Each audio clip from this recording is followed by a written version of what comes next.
आज भारत की विदेश नीति पूरे विश्व पर हावी हो चुकी है या अलास्का जैसी मीटिंग के बाद भारत की विदेश नीति कमजोर हुई है? अमेरिका, इंडिया और यूरोप सहित कई देशों के चिंतक इस मामले में लगे हुए हैं कि इस समय पूरे विश्व की धुरी क्या हो सकती है। भारत की जो राजनीतिक शक्ति है उसको आर्थिक शक्ति और सैनिक शक्ति के दोनों के सहयोग से मिलाकर के देखने की जरूरत है। जहां पर अमेरिका के अर्थशास्त्री, बहुत बड़े अर्थशास्त्री बेसेंट ने कहा कि अगर अलास्का में रूस और अमेरिका के बीच ये समझौता नहीं होता है तो इंडिया के ऊपर 50% का टैरिफ लग जाएगा। आपको ये जानकर के हैरत नहीं होगी कि भारत इकलौता ऐसा देश एशिया में है जिसके ऊपर सबसे ज्यादा टैरिफ लगाया गया है। लेकिन इसके वास्तविक मायने क्या है? क्या रूस का यूक्रेन के ऊपर आक्रमण इसका वास्तविक उद्देश्य है, या अमेरिका में आने वाली आर्थिक मंदी इसका प्रमुख उद्देश्य है, या भारत को आगे बढ़ने से रोकना इसका प्रमुख उद्देश्य है? तो अगर बेसेंट की माने, जो कि अमेरिका के प्रमुख अर्थशास्त्री, वित्त मंत्री के रूप में भी देख चुके हैं उन्हें, अगर उनकी बात माने तो वो कहते हैं कि भाई इंडिया जो है वो कहीं ना कहीं इस व्यवस्था से अलग थलग पड़ा है। इंडिया ने जहां एक तरफ गुटनिरपेक्ष नीति को कमजोर करते हुए कई सारी जो नीतियां हैं, कई सारे मल्टीपोलर सिस्टम बना लिए हैं, उसको देख करके ये लगता है कि भारत जो है बहुत तेजी से आगे बढ़ रहा है। यूरोपीय संघ ने जिस प्रकार से अमेरिका के पिछलग्गू होने का टैग अपना लिया है, भारत कम से कम उस टैग से हट चुका है। मोदी जी के साहसिक जो निर्णय है उसको आप इस चीज से देख सकते हैं। भारत और चीन के बीच जिस प्रकार की आपस में एग्रीमेंट होने की कवायद आगे बढ़ती है, उससे पूरे विश्व के सबसे बड़े जो विश्लेषक हैं अर्नॉल्ड बर्टलैंड, वो कहते हैं कि भारत ने वो साहसिक नीति और वो साहसिक अभियान चलाया है जिससे यूरोप भी अपना नहीं पाया था। कुल मिला के कह सकते हैं कि भारत की जो विदेश नीति है वो नित्य प्रतिदिन होने वाली घटनाओं से प्रभावित हो रही है। उसके बावजूद भारत किसी का पिछलग्गू होने से बच गया है। भारत पे ये अभी तक का टैग नहीं लग पाया जो कि पहले लगता था कि भारत किसी एक देश का पिछलग्गू हो सकता है। भारत की विदेश नीति अपने चरम स्तर पे चल रही है। आप उसी चीज से जोड़ के देख सकते हैं कि पूरे विश्व में जिस प्रकार के परिवर्तन और युद्ध हुए हैं, उससे भारत ने अपनी साहसिक अभियानों के जरिए, अपने साहसिक निर्णयों के जरिए पूरे विश्व को चौंकाया है। जहां उसने एक और अपनी रणनीतिक और सैनिक क्षमता को प्रदर्शित किया है, दुश्मनों को पीछे धकेलने की कवायद में वो सफल रहा है, वहीं पूरे विश्व के जो 5 प्रमुख देश अब तक कहे जाते थे उसमें भारत घुस गया है और उसने ये बता दिया है कि भारत कभी भी अपनी विदेश नीति में किसी विश्व के किसी भी मजबूत देश की दखल बर्दाश्त नहीं कर पाएगा। हालांकि यूरोपीय संघ इस मामले में उससे बहुत ज्यादा पीछे हो गया है। भारत अमेरिका के साथ भी अच्छे संबंध बनाए हुए है और उससे भी तेल खरीद रहा है। ये अभी बात किसने कही है? भारत के विदेश मंत्री जयशंकर साहब ने कही है। और ये भी कहा है कि रूस से जब इंडिया तेल खरीद रहा है तो वो नंबर 1 पे नहीं है। इस प्रकार से भारत ने उन सभी आलोचकों का जवाब आसानी से दे दिया जो भारत की विदेश नीति को असफल बता रहे थे। इसके विपरीत आज जहां अमेरिका, नाटो, यूरोपीय संघ, रूस, चीन अलग अलग मल्टीपोल बनते जा रहे हैं, वहां पर भारत ने सबके साथ संबंध बना करके ये बता दिया कि हम किसी भी देश से एक जैसे संबंध रखने के लिए विदेशी हस्तक्षेप को स्वीकार नहीं कर सकते हैं।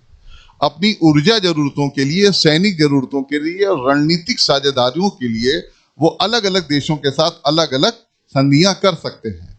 जहां तक संबंध रूस और अमेरिका के बीच में पिसने का है तो भारत इसमें से सफलतापूर्वक निकला है। टैरिफ जो है सिर्फ भारत ने नहीं झेला, विश्व के 88 से ज्यादा देश जो है टैरिफ झेल चुके हैं। तो वो तो रूस से तेल नहीं खरीद रहे थे। इससे साफ साफ ये पता चलता है कि भारत का रूस से तेल खरीदना एक स्पष्ट कारण नहीं हो सकता है। हकीकत यह है कि अमेरिका के जो प्रमुख उत्पाद होते थे वो ज्यादातर युद्ध के बाद जो है बेचे जाने की कवायद को लेकर के हमेशा मशहूर प्रसिद्ध रहते थे। उनका माना जाता था कि भाई अगर दो देशों के बीच युद्ध होता है तो किसी एक देश को अपने हथियार बेच करके वो अपनी अर्थव्यवस्था में सुधार कर सकते हैं। लेकिन पूरे विश्व में होने वाली घटनाओं ने अमेरिका के उस प्रयास को भी उल्टा कर दिया, क्योंकि जब इजराइल और फिलिस्तीन जैसे कई देशों के साथ इजराइल का युद्ध हुआ तो उन देशों में भी अमेरिका किसी प्रकार की कोई सप्लाई नहीं दे सका, ना ही उसको कोई भारी भरकम ठेके मिल पाए जिसकी की संभावना थी, और इसीलिए उसने उस युद्ध में घुसने की कोशिश भी की थी। लेकिन इसका मतलब ये नहीं था कि उसके युद्ध में घुसने से अमेरिका को कोई नुकसान हुआ। अमेरिका जो था वो अपनी प्रतिष्ठा बढ़ाने की पूरी कोशिश करता रहा, लेकिन दमदार बात यह थी कि रूस ने इतने तमाम दबावों के बावजूद भी भारत का साथ देने का निर्णय लिया। लेकिन जैसा कि कहा जाता है, अंतर्राष्ट्रीय क्षेत्र में भागीदार हो सकते हैं, साझेदार हो सकते हैं, स्ट्रेटेजिक अलायंस हो सकते हैं, लेकिन दोस्त सब जो है दिखावा है, क्योंकि एक बहुत मजबूत देश और एक कमजोर देश की कभी मित्रता नहीं हो सकती है। अगर ऐसा हो रहा है तो वो कमजोर देश उस मजबूत देश में मिलने जा रहा है, चाहे प्रत्यक्ष या अप्रत्यक्ष रूप से। यूक्रेन को देख करके पूरे विश्व के देशों को ये समझ में आ गया है कि अपने निर्णय के लिए, अपनी सुरक्षा के लिए किसी भी देश पर इस प्रकार निर्भर नहीं रहा जा सकता कि वो अंतिम समय में अपना निर्णय वापस ले ले। अमेरिका ने जिस प्रकार से छल किया यूक्रेन के साथ और यूरोपीय देशों ने यूक्रेन को आगे करके रूस के ऊपर दबाव बनाने की जो कोशिश की, उससे ये बात साबित हो गई कि यूक्रेन उनके जाल में फंस गया, और अगर उसकी अपनी कोई स्पष्ट नीति रही होती तो शायद वो इतना नुकसान नहीं झेलता। सबसे मजे की बात यह है कि जो भी बात भविष्य में उसको लाभ पहुंचा सकती थी उसको वर्तमान ने परेशान करके रख दिया, और ये बात साबित कर दिया कि पूरे देश को एक प्रभावी स्पष्टवादी कूटनीतिक व्यक्ति की जरूरत होती है, ना कि किसी जोकर की या बहुत बड़े अर्थशास्त्री की। अर्थशास्त्री किसी देश के व्यापार को घटा बढ़ा सकता है, लेकिन पूरे विश्व से विदेश व्यापार सैनिक समझौते करने के लिए उसका कूटनीतिक होना जरूरी है, और भारत ने यह काम बखूबी करके दिखाया है। अगर यह सरकार आगे लंबे समय तक चलती रही तो यह माना जा सकता है कि पूरे विश्व के 3 या 4 प्रमुख शक्तिशाली देशों में भारत एक प्रभावी भूमिका में आ जाएगा। सबसे बड़ी बात यह है कि जहां पूरा विश्व रोजगार की मार से, मंदी की मार से आगे बढ़ने के कोशिश में नाकाम रहा है, भारत ने इसमें भी जगह बनाने की कोशिश की, और अपने सामाजिक समझौते से, अपने सामाजिक सहयोग से निचले स्तर तक अपने सहयोग को, अपने उस व्यवस्था को आगे बढ़ाने की कोशिश की जिससे हर व्यक्ति का विकास हो सके। लेकिन अब इस चीज को प्रकृति के एक बहुमूल्य आयाम के रूप में देखा जाए या विश्व में होने वाली प्रमुख घटना के रूप में देखा जाए, तो जैसा कि कहा जाता है कि राजनीति, सैनिक, वित्त ये मिलकर के तय करते हैं कि विदेश नीति क्या हो सकती है। चाइना, रूस, अमेरिका, यूरोपीय संघ और इन देशों के बीच में भारत ने ये सिद्ध कर दिया कि अपनी साहसिक नीतियों के चलते, अपनी साहसिक रणनीतियों के चलते वो सबके साथ अच्छा संबंध बनाने के लिए तत्पर है, और वो किसी भी देश के प्रभाव में झुक नहीं सकता है।